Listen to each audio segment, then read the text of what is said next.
ALF wasn't just a sitcom, it was one of the strangest, boldest ideas television ever embraced. A sarcastic alien crashing into a suburban family home shouldn't have worked, but it did. And it left behind a cast whose paychecks quietly reveal the show's climb from quirky experiment to global cult phenomenon. Today, we break down the full financial ladder of ALF's ensemble, from short-lived guest stars who shaped a single episode to the voices and faces who carried the show into TV history. We begin at the very bottom of the payroll with performers whose time on set was brief but helped build the show's early texture. Al Fan appeared as a customer in his 50s, earning $1,500 for his single episode. Right beside him is Richard Caron as a reporter, who stepped in during his 30s and earned $2,000 for one appearance, laying groundwork for the world around the Tanners. As ALF grew bolder, the show brought in colorful personalities, starting with Mickey Jones as a biker at age 38, earning $2,500 for his one-episode role.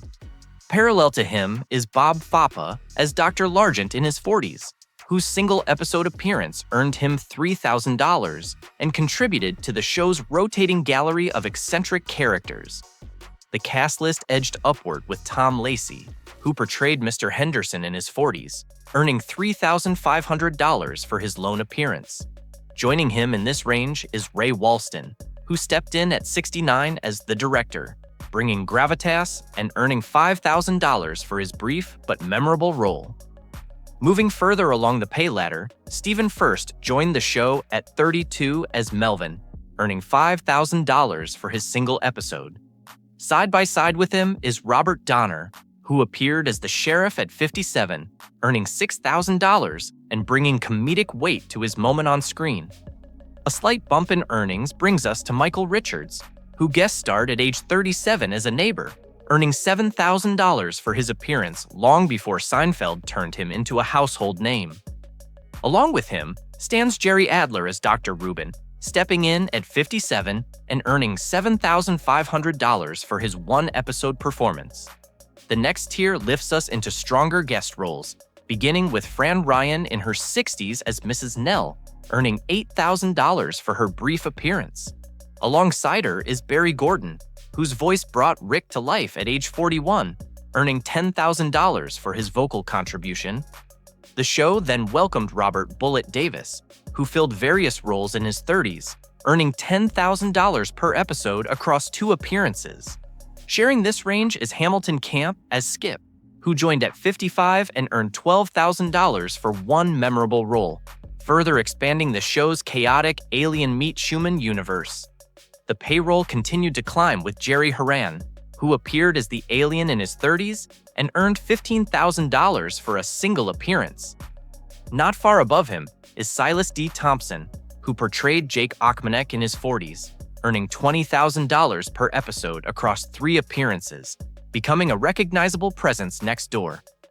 As ALF cemented its identity, recurring characters took shape, starting with Liz Sheridan, who played Raquel Ochmanek in her 60s, earning $25,000 per episode across three appearances. Nearby in the bracket is Jonathan Banks, who joined at age 41 as Detective Harry, earning $30,000 for a single but impactful episode.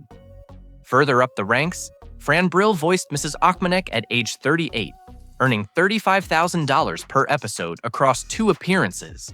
She is paired with Ray Waits, who rotated through customer and thug roles in his 40s, earning $40,000 per episode across two appearances, giving the show important background energy.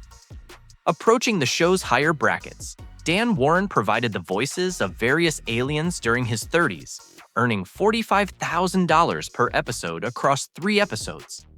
Alongside him stands Rosemary Forsyth as Dorothy Ochmanek, who brought her presence to the show in her 60s with $50,000 per episode across three appearances. The momentum continued with David Alan Grier, who joined ALF at age 31 as Agent Bob and earned $50,000 for his single episode. Standing beside him in earnings is Bill Daly as Dr. Larry Dykstra, who stepped in at 60 and earned $60,000 per episode across two appearances.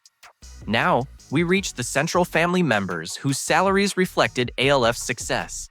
Andrea Elson portrayed Lynn Tanner at just 17, earning $70,000 per episode across 118 episodes. Matching her in tenure is Benji Gregory as Brian Tanner, who joined at 8 and earned $75,000 per episode across the same 118-episode span. We continue climbing with Ann Shadeen, who played Kate Tanner at age 38 and earned $80,000 per episode across 118 episodes, becoming one of the show's anchors. Her counterpart in the upper tier is Michu Mizaros, who wore the ALF suit physically at age 26, earning $90,000 per episode across 14 filmed segments, bringing the alien to life in every movement. At the final step before the summit stands Max Wright, who portrayed Willie Tanner at age 45, earning $100,000 per episode across 118 episodes and grounding the show with his performance. And towering above everyone at the very peak is Paul Fusco, the voice, personality, and puppeteer of ALF, who joined at age 31 and earned $120,000 per episode across 118 episodes, becoming the undeniable core of the series.